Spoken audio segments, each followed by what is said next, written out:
अस्सलाम वालेकुम। नाज़र चौहान ਤੁਹਾਡੇ ਨਾਲ अमरीका तो राबते कल एक इंडिया तो कोई कह रहा सी उर्दू में किया करें वीलॉग और हमें समझा मैं सब ज़माना वीलॉग नहीं कर सकता मेरे लिए बड़ी मुश्किल है पंजाबी सिख काफ़ी ਮੈਨੂੰ ਸੁਣਦੇ ਨੇ ਉਹਨਾਂ ਨੂੰ ਤੇ ਖੈਰ ਪੰਜਾਬੀ ਆਉਂਦੀ ਹੈ ਦਰਜਾ ਹਰਾਰਤ ਇੱਥੇ 20 ਡਿਗਰੀ ਸੈਂਟੀਗ੍ਰੇਡ ਹੈ ਮੇਰੇ ਤੇ ਕਲਾਊਡਸ ਦੇ ਵਿੱਚ ਦੀ ਹਲਕਾ ਹਲਕਾ ਸੂਰਜ ਪੈ ਰਿਹਾ ਔਰ ਬਹੁਤ ਜ਼ਬਰਦਸਤ ਮੌਸਮ ਹੈ ਕੱਲ 30 ਤੱਕ ਗਿਆ ਸੀ ਥੋੜਾ ਜਿਹਾ ਹੋਮ ਸੀ ਜਦੋਂ ਮੈਂ ਵਲੌਗ ਕੀਤਾ ਲੇਕਿਨ ਹੁਣ ਅਲਹਮਦੁਲਿਲਾ ਬਹੁਤ ਅੱਛਾ ਹੈ ਰੀਅਲੀ ਲਵ ਦਾ ਵੈਦਰ ਬੜਾ ਕ੍ਰਿਸਪੀ ਕਲੀਨ ਕਲੀਅਰ ਗ੍ਰੀਨ ਅੱਜ ਮੈਂ ਦੇਖ ਰਿਹਾ ਸੀ ਦਰਖਤਾਂ ਦੇ ਪੱਤੇ ਵੀ ਝੜਨੇ ਸ਼ੁਰੂ ਹੋ ਗਏ ਨੇ ਕਾਫੀ ਸਾਰੇ ਮੇਰੇ ਗਰਾਊਂਡ 'ਚ ਵੀ ਡਿੱਗੇ ਹੋਏ ਨੇ ਕੱਲ ਮੈਂ ਰਿਲੀਜਨਸ ਦਾ ਤਜ਼ਕਰਾ ਕੀਤਾ ਸੀ ਮੈਨੂੰ ਬੜੀ ਖੁਸ਼ੀ ਹੋਈ ਕਿ ਬਹੁਤ ਸਾਰੇ ਲੋਕਾਂ ਨੇ ਡਾਈਜੈਸਟ ਕਰ ਲਿਆ ਕੋਈ 1800 1900 ਵਿਊਜ਼ 2000 ਦੇ ਕਰੀਬ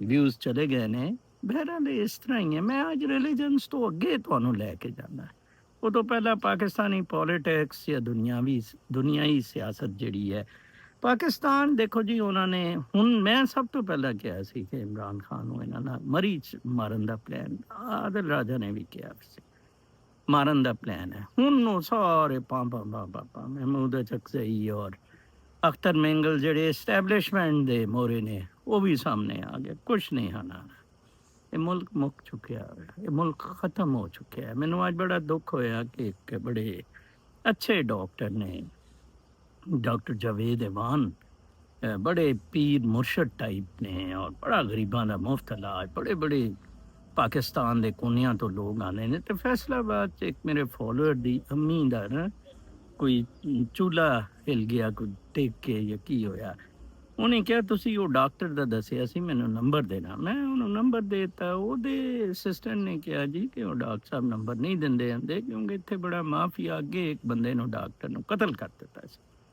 ਦੇਖੋ ਜੀ ਡਾਕਟਰ ਆਪਣਾ ਨੰਬਰ ਨਹੀਂ ਦੱਸ ਸਕਦਾ ਇੱਥੇ ਤੇ ਖੈਰ ਡਿਫਰੈਂਟ ਹੈ ਇੱਥੇ ਤੇ ਵਾਕਈ WhatsApp ਡਾਕਟਰਾਂ ਤੇ ਨਹੀਂ ਹੈ but that's a different whole game ਜਿਹੜੀ ਹੈ ਚਲੋ ਲੇਕਿਨ ਇਹ ਵੀ ਹੈ ਕਿ ਕਲੀਨਿਕ ਦਾ ਨੰਬਰ ਅੱਗੇ ਤੋਂ ਦੇ ਦਿਆ ਕਰਾਂਗੇ ਲੇਕਿਨ ਹਾਲਾਤ ਕੁਛ ਨਹੀਂ 6 ਮਿਲੀਅਨ ਕਹਿੰਦੇ ਨੇ ਲੇਕਿਨ ਮੇਰੇ ਖਿਆਲ ਦੇ ਮੁਤਾਬਕ 1 ਕਰੋੜ ਫਲੱਡ ਤੋਂ ਇਫੈਕਟ ਹੋਏ ਨੇ ਪਾਕਿਸਤਾਨ ਜੋ ਆਪ ਬੋएंगे ਵही ਆਪ ਕਾਟेंगे ਮੈਂ ਤੁਹਾਨੂੰ ਉਹ ਤੋਂ ਅੱਗੇ ਜਾਂਦਾ ਕਿ ਅੱਗੇ ਕੀ ਹੋਇਆ ਇਹ ਤੇ ਮੈਂ ਤੁਹਾਨੂੰ ਦੱਸ ਦਿੱਤਾ ਕਿ ਜਨਾਬ ਸਾਹਿਬ ਆਪਣਾ ਚੀਨ ਦੇ ਬਾਰੇ ਮੈਨੂੰ ਕਿਸੇ ਨੇ ਸਵਾਲ ਕੀਤਾ ਸੀ ਕਿ ਤੁਸੀਂ ਦੱਸਣਾ ਚੀਨ ਕਿਸ ਤਰ੍ਹਾਂ ਅਮਰੀਕਾ ਦੇ ਮੁਕਾਬਲੇ ਤਾਕਤ ਉਹ ਮੈਂ ਬਹੁਤ ਵਾਰੀ ਦੱਸਿਆ ਉਹ ਤਾਕਤ ਬਣ ਚੁੱਕੀ ਹੈ ਜਨਾਬ ਇਸ ਵਕਤ ਚੀਨ ਸੁਪਰ ਪਾਵਰ ਦੇ ਕੋਲ ਸਾਰੇ ਕਾਰਡਸ ਨੇ ਔਰ ਮਨੀਰਾ ਮਿਸਤਰੀ ਦੀ ਐਸੀ ਦਰਗਤ ਬਣਨੀ ਹੈ ਨਾ ਚੀਨ ਤੋਂ ਵੀ ਔਰ ਅਮਰੀਕਾ ਤੋਂ ਵੀ ਇਨਸ਼ਾਅੱਲਾ ਦੋਨਾਂ ਤੋਂ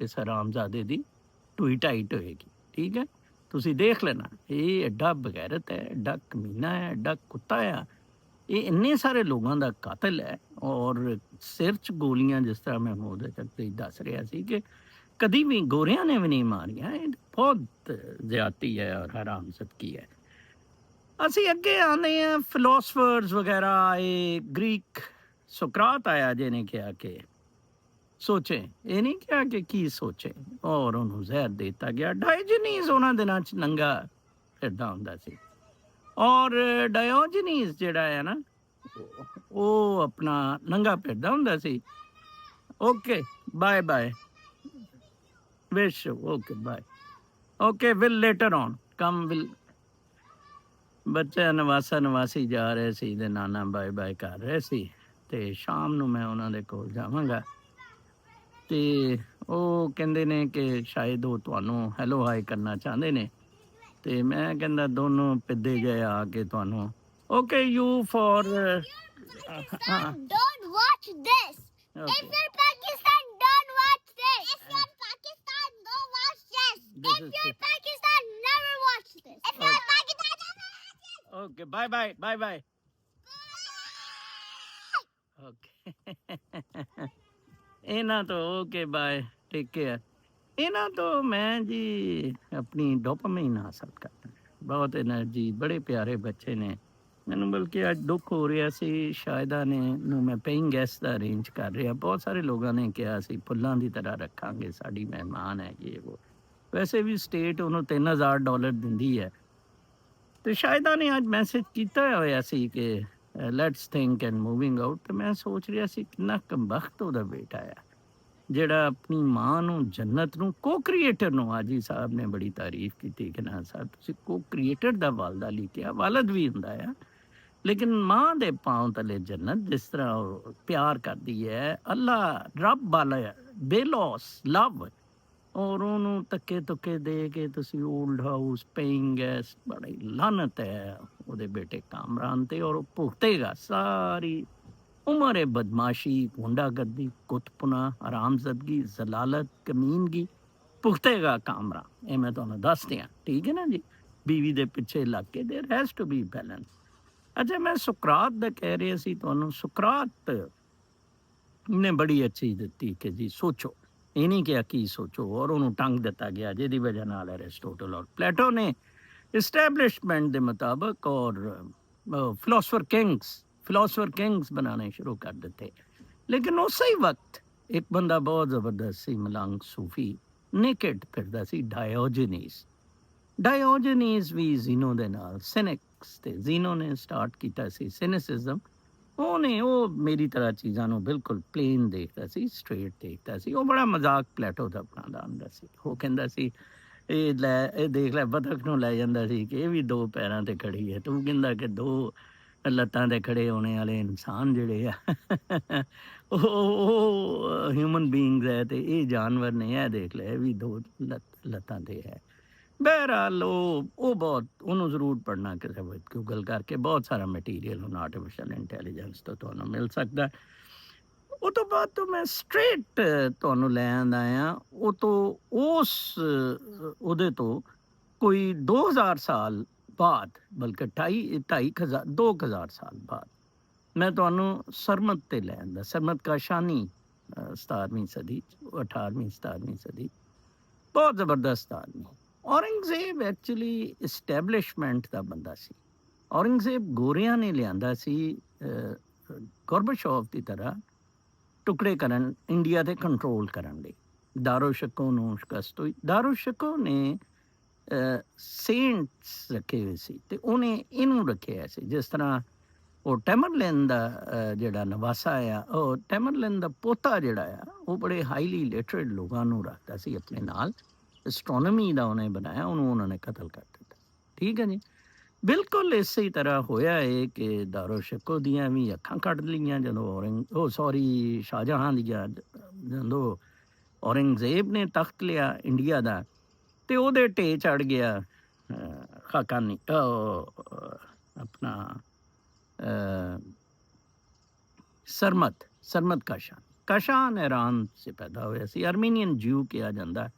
ਆਖਰ 'ਚ ਤੇ ਉਹ ਕਹਿੰਦਾ ਸੀ ਨਾ ਮੈਂ ਜਿਊ ਹੈ, ਨਾ ਮੈਂ ਕ੍ਰਿਸਚੀਅਨ ਹੈ, ਨਾ ਮੈਂ ਮੁਸਲਮਾਨ ਹੈ। ਉਹ ਉੱਥੇ ਪਹੁੰਚ ਚੁੱਕਿਆ ਸੀ। ਉਹਦੀਆਂ 2-3 ਚੀਜ਼ਾਂ ਬੜੀਆਂ ਦਿਲਚਸਪ ਸੀ। ਮੈਂ ਇਹ, ਤੁਸੀਂ ਹੁਣ ਥੋੜ੍ਹਾ ਜਿਹਾ ਇੰਟਰਸਟ ਲੈ ਰਹੇ ਹੋ ਇਹਨਾਂ ਚੀਜ਼ਾਂ 'ਚ ਔਰ ਸਮਝ ਵੀ ਰਹੇ ਹੋ, ਤੇ ਮੈਂ ਦੇਖੋ 2 ਤਰੀਕਿਆਂ ਨਾਲ ਤੁਸੀਂ ਇਹਨੂੰ ਦੇਖੋ। ਇੱਕ ਤੇ ਤੁਸੀਂ ਰਿਲੀਜਨ ਨੂੰ as a formal organized religion believe ਕਰੋ, ਐਂਡ ਸੀਰਤ ਨਬੀ ਔਰ ਰਿਲੀਜਨ ਨੂੰ ਐਂਡ ਇਨ ਇਟ ਸੈਲਫ ਲਓ। ਠੀਕ ਹੈ ਜੀ। ਜੋ ਗਾਂਧੀ ਸਾਹਿਬ ਕਹਿੰਦੇ ਨੇ, ਜੋ ਇੰਜੀਨੀਅਰ ਮਿਰਜ਼ਾ ਕਹਿੰਦਾ ਹੈ, ਔਰ ਪੀਰਾਂ ਸ਼ੀਰਾਂ ਨੂੰ, ਸੂਫੀਜ਼ ਨੂੰ ਗਾਲੀਆਂ ਦਿੰਦੇ ਨੇ। ਦੂਸਰਾ ਸੂਫੀਜ਼ ਦਾ ਤਰੀਕਾ ਹੈ ਜਿਹੜਾ ਮੇਰਾ ਹੈ, ਜਿਹੜਾ ਉਹਨੇ ਨਜੀਬ ਰੂਮੀ ਸਾਹਿਬ ਨੇ ਦੱਸਿਆ ਜੀ ਕਿ ਸ਼ੁਰੂ ਕਿੰਦਾ ਹੋਇਆ ਸੀ। ਇਹ ਸ਼ੁਰੂ ਸ਼ਰੀਅਤ ਤੋਂ ਹੋਇਆ ਸੀ। ਠੀਕ ਹੈ ਨਾ ਜੀ। ਸ਼ਰੀਅਤ ਤੋਂ ਬਾਅਦ ਤਰੀਕਤ ਆਈ ਸੀ, ਉਹ ਹੈ ਜਿਹੜੀ ਰਿਲੀਜਨਸ ਦੀ ਹੈ। ਉਹ ਤੋਂ ਬਾਅਦ ਤੋਂ ਇਹ ਰਿਲੀਜਨਸ ਦੇ ਥਰੂ ਹੀ ਸੂਫੀਜ਼, ਇਹ ਮੁਸਲਮਾਨ ਹੋਇਆ ਸੀ ਸਰਮਦ, ਔਰ ਬਹੁਤ ਇਹਨੂੰ ਇਲਮ ਹਾਸਲ ਸੀ, ਕੁਰਾਨ ਪਾਕ ਤੇ ਬਹੁਤ ਅਬੂਰ ਹਾਸਲ ਸੀ। ਉੱਥੋਂ ਇਹ ਮਾਰਫਤ ਤੇ ਚਲੇ ਗਏ ਤੇ ਹਕੀਕਤ ਤੇ ਆ ਗਏ। ਕਿਉਂਕਿ ਮੈਂ ਤੁਹਾਨੂੰ ਦੱਸਿਆ ਰਿਲੀਜਨਸ, ਆਰਗੇਨਾਈਜ਼ਡ ਰਿਲੀਜਨਸ ਦਾ ਜਿਹੜਾ ਮੈਸੇਜ ਹੈ, ਔਰ ਇਸਟੈਬਲਿਸ਼ਮੈਂਟ ਨੂੰ ਵੀ ਜਿਹੜਾ ਸੂਟ ਕਰਦਾ ਸੀ, ਕੰਟਰੋਲ ਲਈ ਖਲੀਫਿਆਂ ਨੂੰ ਵੀ ਸੂਟ ਕਰਦਾ ਸੀ, ਉਹ ਐਂਡ ਇਨ ਇਟ ਸੈਲਫ ਦਾ ਸੀ, ਮੀਨਸ ਟੂ ਐਨ ਐਂਡ। ਅਗਲੇ ਸਟੇਜ ਤੇ ਮਾਰਫਤ ਐਂਡ ਹਕੀਕਤ, ਉਹਦੇ ਤੇ ਨਹੀਂ ਇਹ ਪਹੁੰਚੇ, ਇਹ ਪਹੁੰਚ ਗਏ। ਦਿਲਚਸਪ ਗੱਲ ਮੈਂ ਤੁਹਾਨੂੰ ਸਰਮਦ ਦੀ ਦੱਸਾਂ, ਮੈਨੂੰ ਅਫਸੋਸ ਹੁੰਦਾ ਆ ਕਿ ਉਹ ਮਾਰਵੀ ਸਰਮਦ ਉਹਨੇ ਨਾਂ ਰੱਖ ਲਿਆ। ਹਰਾਮਜ਼ਾਦੀ ਦਾ ਨਾਂ ਕੋਈ ਸ਼ਹਿਨਾਜ਼, ਕਾਲੀ ਜਿਹੀ ਮੋਟਾ ਟਿੱਬਾ ਜੀ, ਠੀਕ ਹੈ ਨਾ। ਇੱਕ ਉਹ ਮੌਲਵੀ ਦੀ ਬੇਟੀ ਸੀ ਦਾੜੇ ਦੀ, ਉਹ ਪ੍ਰੈਸ DGPR 'ਚ ਕੰਮ ਕਰਦਾ ਸੀ। ਉਹ ਮਾਰਵੀ ਸਰਮਦ ਬਣ ਗਏ, ਠੀਕ ਹੈ। ਨਾ ਹੀ ਮਾਰਵੀ ਤੇ ਨਾ ਹੀ ਸਰਮਦ। ਉਹ ਨਾਂ ਰੱਖਣ ਨਾਲ ਤੁਸੀਂ ਨਹੀਂ ਬਣ ਜਾਂਦੇ। ਉਹ ਰਾਬੀਆ ਬਸਰੀ ਇੱਕ ਉਹ ਗਾਣੇ ਗਾਉਂਦੀ ਹੈ, you cannot become Shahji Rabia ਬਸਰੀ ਨੇ। ਉਹ ਗਾਣੇ ਗਾਉਣ ਵਾਲੀ ਰਾਬੀਆ ਬਸਰੀ ਨਹੀਂ। ਸ਼ਾਹਜੀ ਜਿਹੜੀ ਐਮਸਟਰਡਮ ਰਹਿੰਦੀ ਹੈ ਉਹ ਰਾਬੀਆ ਬਸਰੀ ਹੈ, ਠੀਕ ਹੈ ਨਾ ਜੀ। ਅੱਛਾ, ਫਿਰ ਕੀ ਜੀ, ਰੂਮੀ, ਉਹ ਜਿਹੜਾ ਆ ਹਰਾਮਜ਼ਾਦਾ ਰਜ਼ਾ ਰੂਮੀ, ਕਰਪਟ, ਗੰਦ ਦਾ ਲੋਥੜਾ, ਸ਼ਰਾਬੀ, ਕਬਾਬੀ, ਟੱਟੀ, ਉਹਨੇ ਨਾਲ ਰੂਮੀ ਲਾ ਰਿਹਾ। ਲੇਕਿਨ ਨਜੀਬ ਰੂਮੀ ਨੇ, ਡਾਕਟਰ ਨਜੀਬ ਰੂਮੀ ਨੇ ਆਪਣੇ ਨਾਲ ਰੂਮੀ ਲਾਇਆ, ਉਹਨੇ ਰੂਮੀ ਬਣ ਕੇ ਦਿਖਾਇਆ, ਠੀਕ ਹੈ ਜੀ। ਅੱਛਾ ਜੀ, ਇਹ ਵਿਚਾਰਾ ਨੰਗਾ ਗਲੀਆਂ 'ਚ ਫਿਰਦਾ ਹੁੰਦਾ ਸੀ, ਔਰ ਇਹਦਾ ਵੀ ਮਾਧੋ ਲਾਲ ਹੁਸੈਨ ਦੀ ਤਰ੍ਹਾਂ ਇੱਕ ਹਿੰਦੂ ਇਹਦਾ ਬੜੇ ਕਰੀਬ ਸੀ ਜਿਹੜਾ ਇਸ਼ਕ ਕਰਦਾ ਸੀ। ਇਹ ਅਗੇਨ ਆਪਣੀ ਕੌਨਸ਼ੀਅਸਨੈਸ ਨੂੰ ਐਕਸਪੈਂਡ ਕਰਦਾ ਸੀ ਥਰੂ ਉਹ ਹਿੰਦੂ ਜਿਹਦਾ ਮਾਧੋ ਲਾਲ ਹੁਸੈਨ ਨੇ ਕੌਨਸ਼ੀਅਸਨੈਸ ਨੂੰ ਐਕਸਪੈਂਡ ਕਰਨ ਦਾ ਮੈਂ ਤੁਹਾਡਾ ਦੱਸਿਆ ਸੀ ਤੁਹਾਨੂੰ ਤਰੀਕੇ, ਕਿ ਇੱਕ ਤੇ ਹੈ ਕਿ ਉਹ 15 ਸਾਲਾਂ ਨੇ ਜਿਸ ਤਰ੍ਹਾਂ ਸੁਈਸਾਈਡ ਕੀਤੀ, ਚਕਵਾਲ ਦਾ ਸਟੂਡੈਂਟ ਅਲੱਗ ਹੋ ਜਾਓ। ਦੂਸਰਾ ਤਰੀਕਾ ਇਹ ਹੈ ਕਿ ਤੁਸੀਂ ਕੋਈ ਨਾਲ ਜੋੜੀ, ਇਹ ਇਸੇ ਲਈ ਸ਼ਾਲਤੀ ਬਟਾਈ ਦੀ ਸਾਰੀ ਜਿਹੜੀ ਵਾਈਜ਼ ਨੇ ਪੋਇਟਰੀ ਹੈ, ਇਸ਼ਕੀਆ ਪੋਇਟਰੀ, ਔਰਤਾਂ ਦੇ ਗਿਰਦ ਲਵ ਸਟੋਰੀਜ਼, ਫੋਕ ਸਟੋਰੀਜ਼ ਦੇ ਗਿਰਦ ਘੁੰਮਦੀ ਹੈ। ਉਹ ਕੌਨਸ਼ੀਅਸਨੈਸ ਐਕਸਪੈਂਡ ਕਰਨ ਲਈ ਘੁੰਮਦੀ ਹੈ, ਮੁਹੱਬਤ ਦੇ ਥੀਸਿਸ ਤੇ ਜਿਹੜਾ ਨੂਰ ਵਧਾਉਂਦਾ, ਮੁਹੱਬਤ ਔਰ ਸ਼ੁਕਰਗੁਜ਼ਾਰੀ, ਜਿਸ ਮਕਸਦ ਲਈ ਅਸੀਂ ਆਏ ਹਾਂ। ਅਦਰਵਾਈਜ਼ ਤਾਂ ਕੋਈ ਮਕਸਦ ਨਹੀਂ ਸਾਡਾ ਇੱਥੇ ਆਉਣ ਦਾ। ਉਹਦਾ ਉਹਦੇ ਨਾਲ ਤਾਲੁਕ ਸੀ। ਦੂਸਰਾ ਸਰਮਦ ਜਿੱਥੇ ਆ ਕੇ ਫਸਾ ਲਿਆ ਉਹਨਾਂ ਨੇ ਬਲੈਸਫੇਮੀ ਤੇ ਉਹਨੂੰ ਫਾਂਸੀ ਦਿੱਤੀ, ਔਰ ਸਰਮਦ ਡਟਿਆ ਰਿਹਾ, ਜਿਸ ਤਰ੍ਹਾਂ ਕਿ ਅਨਲ ਹੱਕ ਤੇ ਮਨਸੂਰ ਹਲਾਜ ਡਟਿਆ ਰਿਹਾ, ਉਹਨਾਂ ਨੇ ਗਰਦਨ ਅਲੱਗ ਕਰ ਦਿੱਤੀ। ਸੁਕਰਾਤ ਸੋਚੇ ਤੇ ਅੜਿਆ ਰਿਹਾ, ਠੀਕ ਹੈ ਜੀ, ਉਹਦੇ ਤੋਂ ਗੰਦ ਹੋ ਗਿਆ, ਠੀਕ ਹੈ। ਬਿਲਕੁਲ ਇਸੇ ਤਰ੍ਹਾਂ ਜਨਾਬ ਸਾਹਿਬ ਸਰਮਦ ਦੇ ਨਾਲ ਹੋ, ਸਰਮਦ ਨੂੰ ਫਸਾ ਲਿਆ ਇਹਨਾਂ ਨੇ। ਉਹ ਕਹਿੰਦਾ ਸੀ ਲਾ ਇਲਾਹ, ਬਸ ਉਹਦਾ ਕਲਮਾ ਇਹ ਸੀ, ਦੇਅਰ ਇਜ਼ ਗੋਡ। ਉਹ ਕਹਿੰਦਾ ਸੀ ਬਟ ਦੇਅਰ ਇਜ਼, ਤੁਸੀਂ ਲਾ ਇਲਾਹਾ ਇল্লাল্লাਹ ਤੇ ਨਹੀਂ ਹੋ ਜਾਂਦਾ ਸੀ। ਦੇਅਰ ਇਜ਼ ਗੋਡ, ਲਾ ਇਲਾਹ, there is God but there is no God but ਅੱਲਾ, ਠੀਕ ਹੈ ਜੀ। ਤੇ ਉਹ ਕਹਿੰਦਾ ਸੀ ਕਿ ਦੇਅਰ ਇਜ਼ ਨੋ ਗੋਡ, ਠੀਕ ਹੈ ਜੀ, ਦੇਅਰ ਇਜ਼ ਗੋਡ, ਉਹਦੇ ਤੇ ਮੰਨਦਾ ਹੈ। ਲਾ ਇਲਾਹ, ਦੇਅਰ ਇਜ਼ ਨੋ ਗੋਡ, ਲਿਲਾ ਬਟ ਅੱਲਾ ਤੇ ਨਹੀਂ ਹੋ ਜਾਂਦਾ ਸੀ, ਠੀਕ ਹੈ ਜੀ। ਉਹ ਕਹਿੰਦਾ ਸੀ ਕਿ ਮੈਂ ਲੱਭਿਆ ਹੀ ਨਹੀਂ, ਮੈਂ ਜਦ ਤੱਕ ਓਬਜ਼ਰਵਰ ਔਰ ਓਬਜ਼ਰਵ ਉਹ ਜਿਹੜਾ ਕਰ ਰਿਹਾ ਮੰਜ਼ਰ, ਨਾਜ਼ਰ ਵੀ ਹੂੰ ਮੰਜ਼ਰ ਵੀ ਹੂੰ, ਹਾਂ, ਉਹ ਫੈਜ਼ ਅਹਿਮਦ ਫੈਜ਼ ਦਾ, ਉਹਨੂੰ ਉੱਥੇ ਓਬਜ਼ਰਵਰ ਪਹੁੰਚਿਆ ਹੀ ਨਹੀਂ। ਉਹ ਕਹਿੰਦਾ ਮੈਂ ਪਹੁੰਚਿਆ ਹੀ ਨਹੀਂ ਉੱਥੇ, ਤੇ ਮੈਂ ਕਿਸ ਤਰ੍ਹਾਂ ਕਹਿ ਸਕਦਾ there is no God but ਅੱਲਾ, ਬਸ ਨੋ ਗੋਡ ਤੱਕ ਰਹਿੰਦਾ ਸੀ, ਲਾ ਇਲਾ ਇল্লাল্লাਹ ਤੇ ਨਹੀਂ ਆਉਂਦਾ ਸੀ, ਠੀਕ ਹੈ ਜੀ। ਅੱਛਾ, ਉਹ ਉਹਨਾਂ ਨੇ ਉੱਥੇ ਫਸਾ ਲਿਆ। ਉਹਨਾਂ ਨੇ ਕਿਹਾ ਜੀ ਕਿ ਤੂੰ ਹੁਣ ਧਰਿਆ ਗਿਆ ਇੱਧਰ ਆ ਜਰਾ, ਠੀਕ ਹੈ ਜੀ। ਉਹਨੇ ਕਿਹਾ ਕਿ ਉਹਨਾਂ ਨੇ, ਇਹਨੇ ਵੈਸੇ ਕਾਫੀਆਂ ਇਹਦੀਆਂ ਜਿਹੜੀਆਂ ਨੇ ਰੁਬਾਈ, ਉਹਦੇ 'ਚ ਇਹਨੇ ਇੱਕ ਜਗ੍ਹਾ ਕਿਹਾ ਹੋਇਆ, ਮੈਨੂੰ ਉਹ ਯਾਦ ਨਹੀਂ, ਫਾਰਸੀ 'ਚ ਹੈ, ਉਹਦਾ ਤਰਜਮਾ ਇਹ ਹੈ ਕਿ God is inside the chest, ਤੁਹਾਡੇ ਸੀਨੇ ਦੇ ਅੰਦਰ ਹੈ। ਉਹ ਨਾ ਮਸਜਿਦ 'ਚ ਹੈ ਨਾ ਮੰਦਰ 'ਚ ਹੈ। ਉਹ ਮੈਨੂੰ ਸ਼ੇਰ ਅਸ਼ਾਰ ਉਹਦੀ ਯਾਦ ਨਹੀਂ, ਕਿਸੇ ਨੂੰ ਹੁਣ ਜ਼ਰੂਰ ਕੌਮੈਂਟ 'ਚ ਵੀ ਲਿਖ ਦੇਣਾ, ਗੂਗਲ ਕਰਕੇ ਤੁਸੀਂ ਪੜ੍ਹ ਸਕਦੇ ਹੋ, ਦੇਅਰ ਇਜ਼ ਨੋ ਗੋਡ। ਉਹਦੇ ਤੇ ਉਹਨਾਂ ਨੇ ਉਹਨੂੰ ਫਾਇਲ ਆਤਾ ਜੀ, ਠੀਕ ਹੈ ਜੀ। ਲੋ, ਇਹ ਤੇ ਮਾਮਲਾ ख़त्म हो गया। मादा प्रस्ती और रूहानियत, क्या इंसान स्पिरिचुअल बीइंग है या फिजिकल बीइंग है? कुरान पाक और मोहम्मद मुस्तफ़ा सल्लल्लाहु अलैहि वसल्लम ने मॉडरेशन और इतदाल तक, कि एक इतदाल ਇਹਦੇ 'ਚ ਰੱਖਿਆ ਜਾਏ। कुछ एक्सट्रीमिस्ट हो गए, सूफी हरमेट बन गए, बुधा और सारा कुछ। मोहम्मद मुस्तफ़ा सल्लल्लाहु अलैहि वसल्लम ने वो इतदाल रखिया, ਵਿੱਚ ਹੀ ਉਹ ਰੱਖਿਆ। ਫਿਲਹਾਲ ਮੇਰੇ ਵਰਗੇ ਬੰਦੇ ਵੀ ਜਿਹੜੇ ਹੈ ਉਹ ਦੁਨੀਆ 'ਚ ਰਹਿ ਕੇ, ਮੈਂ ਐਜ ਸਪਿਰਿਚੁਅਲਿਟੀ ਨੂੰ ਦੇ ਰਿਹਾ, like I don't care about money, I don't care about material things. ਲੇਕਿਨ ਮੈਂ ਰਹਿ ਰਿਹਾ ਕਿਉਂਕਿ ਫੁੱਲੀ ਮੈਂ ਉਹਦੇ 'ਚ ਨਹੀਂ ਗਿਆ, ਬਲਕਿ ਮੈਂ ਤੁਹਾਨੂੰ ਦੱਸਣਾ ਭੁੱਲ ਗਿਆ, ਰਾਤ ਮੈਂ ਕੌਨਸ਼ੀਅਸਨੈਸ ਦਾ ਇੱਕ ਬਹੁਤ ਅੱਛੀ ਡਾਇਮੈਂਸ਼ਨ ਦੇਖੀ। ਮੈਂ ਕੌਨਸ਼ੀਅਸਨੈਸ ਦੀਆਂ ਡਾਇਮੈਂਸ਼ਨਸ ਦੇਖਦਾ ਹੁੰਦਾ ਸੀ ਖ਼ਾਬ 'ਚ ਕਿ ਮੈਂ ਸੋਲ ਬੋਡੀ ਤੋਂ ਅਲੱਗ ਹੋ ਗਿਆ, ਉਹ ਟਰੈਵਲ ਕਰਦਾ ਆਸਮਾਨਾਂ 'ਤੇ ਉਸਦੇ। ਕੱਲ੍ਹ ਮੈਂ ਕੌਨਸ਼ੀਅਸਨੈਸ ਦਾ ਦੇਖਿਆ ਸੁਪਰ ਹਿਊਮਨ ਬਣਨੇ ਦਾ, ਇੰਨਾ ਮਜ਼ਾ ਆਇਆ। ਔਰ ਵਿੱਚ ਮੇਰਾ ਬੈਕ ਐਂਡ 'ਤੇ ਹਮੇਸ਼ਾ ਬ੍ਰੇਨ ਕੰਮ ਕਰਦਾ, ਮੇਰਾ ਬ੍ਰੇਨ ਬੜਾ ਐਕਟਿਵ ਹੈ। ਤੋ ਉਹ ਬ੍ਰੇਨ ਨੂੰ ਮੈਂ ਲਿਫਟ ਲੁਫਟ ਕਰਾਉਂਦਾ ਨਹੀਂ, ਬੈਕ ਐਂਡ 'ਤੇ ਉਹ ਐਕਟਿਵ ਸੀ। ਬਾਰ-ਬਾਰ ਮੇਰੀ ਜਦੋਂ ਅੱਖ ਖੁੱਲ੍ਹਦੀ ਮੈਂ ਦੇਖਦਾ, ਫਿਰ ਮੈਂ ਉਹਦੇ 'ਚ ਚਲੇ ਜਾਂਦਾ ਸੀ। ਉਹ ਨਜ਼ਾ ਦੀ ਸੂਰਤ ਹੁੰਦੀ ਸੀ ਔਰ ਉਹਦੇ 'ਚ ਮੈਂ ਬੜਾ ਸੁਪਰ ਇੱਥੋਂ ਠਾਂ ਠੂੰ ਫੀਂ ਫਾਂ, ਉਹ ਲੋਕ ਸਾਰੇ ਮੇਰੇ ਗਿਰਦ ਔਰ ਸਾਰੇ ਉਹ ਫਿਰ ਵਿੱਚ 'ਚ ਮੇਰਾ ਬੈਕ ਐਂਡ ਇਹ ਵੀ ਕਹਿੰਦਾ ਸੀ ਕਿ ਤੇਰੀਆਂ ਤਸਵੀਰਾਂ ਬਣਾਉਣਗੇ, ਉਹਨਾਂ ਨੂੰ ਐਕਸਪਲੋਇਟ ਕਰਨਗੇ ਅਤੇ ਔਰਤਾਂ ਲੇਡੀਜ਼ ਮੈਨੂੰ ਹੁਣ ਯਾਦ ਨਹੀਂ, ਮੈਂ ਕੈਪਚਰ ਨਹੀਂ ਕਰ ਸਕਦਾ, but I was a super human. ਇੱਕ ਇਹ ਵੀ ਡਿਮੈਂਸ਼ਨ ਕੌਨਸ਼ੀਅਸਨੈਸ ਦੀ ਹੈ। ਜੌਨ ਕੀਟਸ ਬੜੀ ਥੋੜ੍ਹੀ ਉਮਰ 'ਚ ਮਰ ਗਿਆ ਸੀ, 25 ਸਾਲ ਦੀ ਉਮਰ 'ਚ। Ode to nightingale John Keats ਦਾ ਬੜਾ ਮਸ਼ਹੂਰ ਹੈ। ਜੌਨ ਕੀਟਸ ਨੇ ਕਿਹਾ ਸੀ, a thing of beauty is a joy forever. ਪੋਲਾਟਰੀ ਹੈ, ਦਰਖਤ, ਬਾਕੀ ਚੀਜ਼ਾਂ ਇਹ ਜਿਹੜੀਆਂ ਮੈਂ ਨੈਚੁਰਲ ਚੀਜ਼ਾਂ ਦੀ, it's a joy forever. ਜਿਹਨੂੰ ਵਰਡਸਵਰਥ ਨੇ ਕਿਹਾ ਸੀ ਡੈਫੋਡਿਲਸ ਦੀ ਸੂਰਤ 'ਚ, ਉਹਨੂੰ ਪਰਫੈਕਟ ਕੀਤਾ ਸੀ। ਦੇ ਫਲੈਸ਼ ਅਪੋਨ ਦ ਇਨਵਰਡ ਆਈ ਵੈਨ ਇਨ ਸੋਲੀਚਿਊਡ, ਕਿ ਇਨ ਬਲਿਸ ਆਫ ਸੋਲੀਚਿਊਡ ਦੇ ਫਲੈਸ਼ ਅਪੋਨ ਦ ਇਨਵਰਡ ਆਈ, ਜਿਹੜੀ ਤੁਹਾਡੀ ਅੰਦਰਲੀ ਆਈ ਹੈ, ਇਹ ਆਈ ਨਹੀਂ ਅੰਦਰਲੀ ਆਈ, ਉਹਦੇ 'ਤੇ ਉਹ ਫਲੈਸ਼ ਕਰਦੀ ਹੈ ਉਹ ਬਿਊਟੀ ਦੇ ਸੀਨ ਮੈਮਰੀਜ਼ ਡੈਫੋਡਿਲਸ ਦੇ। When you oft upon my couch I lie, in vacant and in pensive mood, vacant or अफसोस pensive moods, ठीक है जी, मैं they flash upon the inward eye, bliss of solitude, bliss ने मैं क्यों कल्ला रहना पसंद करता, ठीक है ना, इट्स वेरी गुड, आराम नाल सुकून नाल अपनी जिंदगी गुजारो। ਉਹ ਵਿਚਾਰੀ ਸ਼ਾਇਦ ਆਦੇ ਤੇ ਇਸ਼ੂਜ਼ ਨੇ, ਲੇਕਿਨ ਉਹਨੂੰ ਵੀ ਮੈਂ ਕਿਹਾ ਤੂੰ ਕੱਲੀ ਰਹਿ, ਆਪਣਾ ਪੇਇੰਗ ਗੈਸਟ, ਆਪਣੀ ਗਰੀਬਾਂ ਨੂੰ ਪੈਸੇ ਦੇ, ਇਬਾਦਤ ਕਰ, ਮੈਡੀਟੇਸ਼ਨ, ਮੁਰਾਕਬਾ, ਜੋ ਕੁਛ ਵੀ ਹੁੰਦਾ ਹੈ, ਠੀਕ ਹੈ ਜੀ। ਜੌਨ ਕੀਟਸ ਮੈਂ ਤੁਹਾਨੂੰ ਕਿੰਨਾ ਦੱਸਿਆ। ਮਿਲਟਨ ਇੱਕ ਪੋਇਟ ਸੀ। ਮੈਂ ਇੰਗਲਿਸ਼ ਲਿਟਰੇਚਰ FA 'ਚ ਵੀ ਪੜ੍ਹਿਆ, BA 'ਚ ਵੀ ਪੜ੍ਹਿਆ, ਸ਼ੌਕ ਵੀ ਰਿਹਾ ਬਹੁਤ, ਲਿਟਰੇਚਰ ਪੜ੍ਹਿਆ, ਕਲਾਸਿਕਸ ਪੜ੍ਹੀਆਂ, ਮੈਨੂੰ ਸ਼ੌਕ ਰਿਹਾ। ਮਿਲਟਨ ਨੇ paradise lost and paradise regained ਲਿਖੀ ਸੀ। ਉਹ ਲਾਮਾ ਇਕਬਾਲ ਦਾ ਸ਼ਿਕਵਾ ਐਂਡ ਜਵਾਬੇ ਸ਼ਿਕਵਾ ਦੀ ਤਰ੍ਹਾਂ ਸੀ। ਮਿਲਟਨ ਨੇ ਪੈਰਾਡਾਈਜ਼ ਲੋਸਟ 'ਚ ਉਹਨੇ ਕਿਹਾ ਸੀ ਓਬੀਡੀਐਂਸ ਵਾਜ਼ ਦਾ ਫੈਕਟਰ ਜਿਹਦੇ ਵਜ੍ਹਾ ਤੋਂ ਸ਼ੈਤਾਨ ਔਰ ਆਦਮ ਦੋਨਾਂ ਨੇ ਪੈਰਾਡਾਈਜ਼ ਲੂਜ਼ ਕੀਤੀ।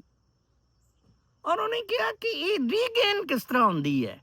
ਬਹੁਤ ਲੰਬੀਆਂ ਪੋਇਮਸ ਨੇ, ਵੈਰੀ ਬਿਊਟੀਫੁਲ, ਮੈਂ ਪੜ੍ਹਦਾ ਰਹਿੰਦਾ ਹੁੰਦਾ ਸੀ। ਉਹ ਬੜੀ ਲੈਟਿਨ ਵਿਦ ਮਿਕਸ, ਮੁਸ਼ਕਿਲ ਅੰਗਰੇਜ਼ੀ ਸੀ, ਠੀਕ ਹੈ ਜੀ।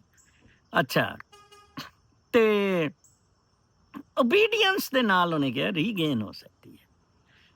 ਮੌਲਵੀ ਔਰ ਇਹ ਸਾਰੇ ਉਹਨੂੰ ਲੈਂਦੇ ਹੈ, ਜਿਹੜਾ ਔਰਥੋਡਾਕਸੀ ਹੈ, ਜਿਹੜਾ ਚਰਚ ਹੈ, ਉਹਨੂੰ ਲੈਂਦਾ ਆ ਥਰੂ ਰਿਲੀਜਨਸ, ਥਰੂ ਆਰਗੇਨਾਈਜ਼ਡ ਗਾਂਧੀ ਵਗੈਰਾ, ਇਹ ਸਾਰੇ, ਕਿ ਕਿਸ ਤਰ੍ਹਾਂ ਓਬੀਡੀਐਂਸ ਦੇ ਨਾਲ ਪੈਰਾਡਾਈਜ਼ ਰੀਗੇਨ ਕਰਨੀ ਹੈ, ਜੰਨਤ, ਦੋਜ਼ਖ ਦਾ ਕਨਸੈਪਟ ਦਿੱਤਾ, ਹੇਅਰ ਆਫਟਰ ਦਾ ਸਾਰਾ ਕੁਛ, ਠੀਕ ਹੈ ਜੀ। ਬਟ ਨੈਚੁਰਲਿਸਟਸ ਨੇ ਕਿਹਾ ਕਿ ਨੋ, everything is here, karma, causal action, action reaction। ਬਹੁਤ ਸਾਰੇ ਨੌਜਵਾਨਾਂ ਦੀਆਂ ਜ਼ਿੰਦਗੀਆਂ, ਬਹੁਤ ਸਾਰੇ ਨਹੀਂ, 99% ਨੌਜਵਾਨਾਂ ਦੀਆਂ ਜ਼ਿੰਦਗੀਆਂ ਪਾਕਿਸਤਾਨ 'ਚ ਜ਼ੀਰੋ ਹੋ ਕੇ ਰਹਿ ਗਈਆਂ, ਜ਼ੀਰੋ ਹੋ ਕੇ। ਤੁਸੀਂ ਮੇਰੀ ਹੈਡਿੰਗ ਵੀ ਇਹ ਦੇਖ ਰਹੇ ਹੋ, ਮੈਂ ਲਾਈ ਹੈ, ਜ਼ੀਰੋ ਹੋ ਕੇ ਰਹਿ ਗਈਆਂ। ਲੇਕਿਨ ਮਜਾਲ ਹੈ ਕੋਈ ਪਰਵਾਹ ਮੇਰੇ ਨਾਲ ਕੋਈ ਜੁੜਿਆ ਹੋਏ, ਹਾਂ ਉਹ ਜੀ ਉਹਦੇ ਉਹ ਟਿਕਟੋਕਰ ਤੇ ਉਹ ਰਾਬੀਆ ਫੈਸਲ ਤੇ ਫਲਾਂ ਤੇ ਮਦਾਰੀ ਪੁਨਾ, ਮਟੀਰੀਅਲਿਜ਼ਮ, ਗਾੜੀ ਆ ਗਈ ਜੀ, ਇਹ ਹੋ ਗਿਆ ਜੀ, ਉਹ ਹੋ ਗਿਆ ਜੀ, ਮਾਦਾ ਪ੍ਰਸਤੀ। Is ਇਨਸਾਨ a spiritual being or a physical being? He is a spiritual being। ਰੂਹ ਅੱਜ ਤੁਸੀਂ ਕੱਢ ਲਓ ਸਟੈਟ, ਮੈਂ ਉਹਦਾ ਲਿਟਮਸ ਟੈਸਟ ਇਹ ਰੱਖਦਾ ਹਾਂ ਕਿ ਤੁਸੀਂ ਦੇਖੋ ਕਿ रूह जिंदा रहिंदी है, रूह फॉरएवर जिंदा रहिंदी है, ठीक है जी।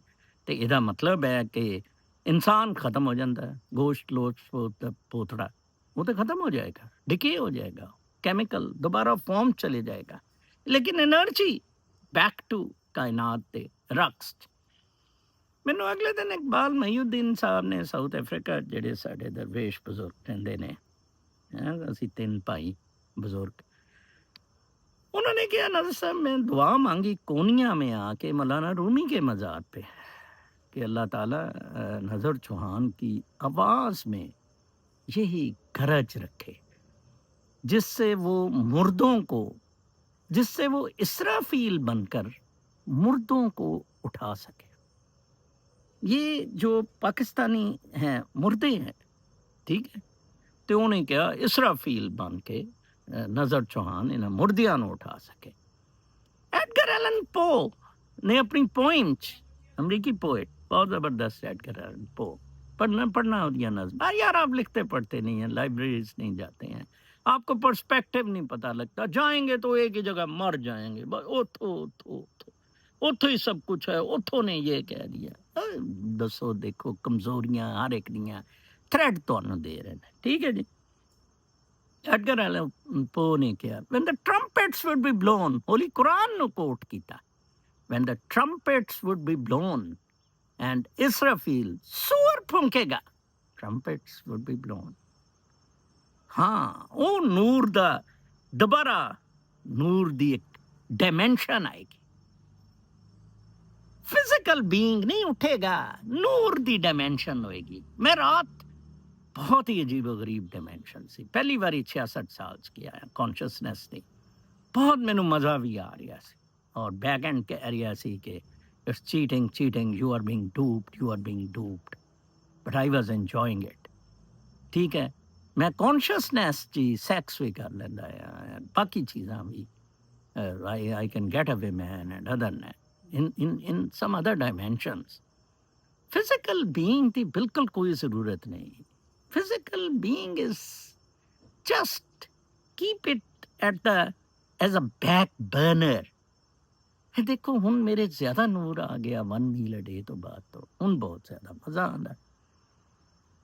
ते आज मैं ਤੁਹਾਨੂੰ ਜ਼ਿਆਦਾ जिस चीज ਤੇ ਗੱਲ ਕਰਨਾ ਚਾਹੁੰਦਾ ਸੀ, religions should be means to an end, not an end in itself। और ये वही रिलीजन्स ने जिन्हां तो पहला 4 सिविलाइजेशंस मौजूद सी, और सेजेस और वाइज मैन मौजूद सी, और अल्लाह की निशानदेही जिहड़ी है वो सही सरमद मंसूर हालाज सरमद और बायजीद बस्तामी कर गया। I am the glory Bayazid Bastami ने किया, and Maulana Rumi glorified it then. Nabi just for the message, he is a messenger, he is not God, he cannot replace God, he cannot have your noor, no peer on earth, no Baba Buzurg on earth can give you any part of his noor। He can guide you, he can give you positive vibes, but not beyond that। मैं ਹੁਣ ਜ਼ਰਾ ਥੋੜਾ ਜਿਹਾ ਵੀਲੌਗਸ ਨੂੰ ਜ਼ਿਆਦਾ ਰੂਹਾਨੀਅਤ ਦੇ ਇਤਬਾਰ ਨਾਲ expand ਕਰ ਰਿਹਾ, ਕਿਉਂਕਿ ਕੋਈ 1000 ਦੇ ਕਰੀਬ ਹੁਣ ਮਿਨੀਮਮ ਵੀਲੌਗ ਸੁਣਨ ਵਾਲੇ ਹੋ ਗਏ ਨੇ, ਤੇ ਮੈਂ ਆਹਿਸਤਾ ਇਹਦੇ ਤੇ ਆ ਜਾਵਾਂਗਾ, ਕਿਉਂਕਿ ਉਹਦੇ ਤੇ ਤਾਂ ਫਿਰ ਗਾਲੀਆਂ ਹੀ ਰਹਿ ਗਈਆਂ, ਟੂਏ ਸ਼ੂਏ ਗਾਂਡੇ ਜ਼ਰਦਾਰੀ ਪੈਂਚੋ ਸਾਰੇ ਦੱਲੇ ਵੜ ਗਏ। ਮਤਲਬ ਇਮਰਾਨ ਖਾਨ ਨੇ ਵੀ ਸਾਡੇ ਵਰਗਿਆਂ ਨੂੰ ਥੋੜੀ ਲਿਆਂਦਾ ਸੀ, ਠੀਕ ਹੈ ਨਾ, ਉਹਨੂੰ ਭੁਗਤਣ ਦੇ ਹੈ ਮੇਰੀ ਟੂਈ, ਮੇਰਾ ਫੌਜ, ਮੇਰਾ ਪਾਕਿस्तान। कल तक के लिए इजाज़त, अल्लाह ने।